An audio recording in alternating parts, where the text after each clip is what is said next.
എഴുന്നേറ്റ് വന്നപ്പോൾ ഉഴുന്നുവട കഴിക്കാനൊരു യാക്കം എന്താണെന്ന് അറിയില്ല കേട്ടോ. ഉണ്ടാക്കാനാണെങ്കിലോ ടൈമും എടുക്കും. എങ്കിൽ പിന്നെ ഈവനിങ് ചായക്ക് ഉണ്ടാക്കാമെന്ന് കരുതി അതുകൊണ്ട് തന്നെ രാവിലെ തന്നെ ഒരു കപ്പ് ഉഴുന്നെടുത്ത് വെള്ളത്തിലിട്ടു കേട്ടോ. ഒരു 4 മണിക്കൂറെങ്കിലും കുതിരാൻ വെക്കണം. ഉച്ചയ്ക്ക് ഫുഡൊക്കെ കഴിച്ച് കഴിഞ്ഞ് കുതിർത്ത ഉഴുന്ന് കുറച്ചെന്ന് പറഞ്ഞാൽ 1-2 സ്പൂൺ മാത്രം വെള്ളം ഒഴിച്ച് കുറച്ച് ഉപ്പും കൂടി ചേർത്ത് നന്നായിട്ട് അരച്ച് വെക്കണേ.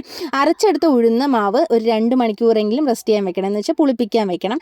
ചായ ഇടാൻ ടൈം ആകുമ്പോഴത്തേക്കും ഉഴുന്നുവട ഉണ്ടാക്കാൻ വെച്ച അരച്ച മാവിലേക്ക് ആവശ്യത്തിന് സവാള കൊത്തി അരിഞ്ഞതും 1 സ്പൂൺ റവയും 1 പച്ചമുളകും പിന്നെ ഇഞ്ചി കുഞ്ഞായിട്ട് കൊത്തി അരിഞ്ഞതും പിന്നെ ഒരു 1/2 ടീസ്പൂൺ പഞ്ചസാര, അത് ഇടുന്നത് ഒരു മുരുമുരുപ്പ് കിട്ടാൻ വേണ്ടിയിട്ടാണ്. പിന്നെ ഒരു 5-6 കുരുമുളകും കൂടി ചേർത്തിട്ട് നന്നായിട്ട്, പിന്നെ നേരത്തെ ഞാൻ ഉപ്പ് ചേർത്തത് കൊണ്ട് കുറച്ചും കൂടി മാത്രം ഉപ്പ് ചേർക്കുന്നുണ്ട് കേട്ടോ.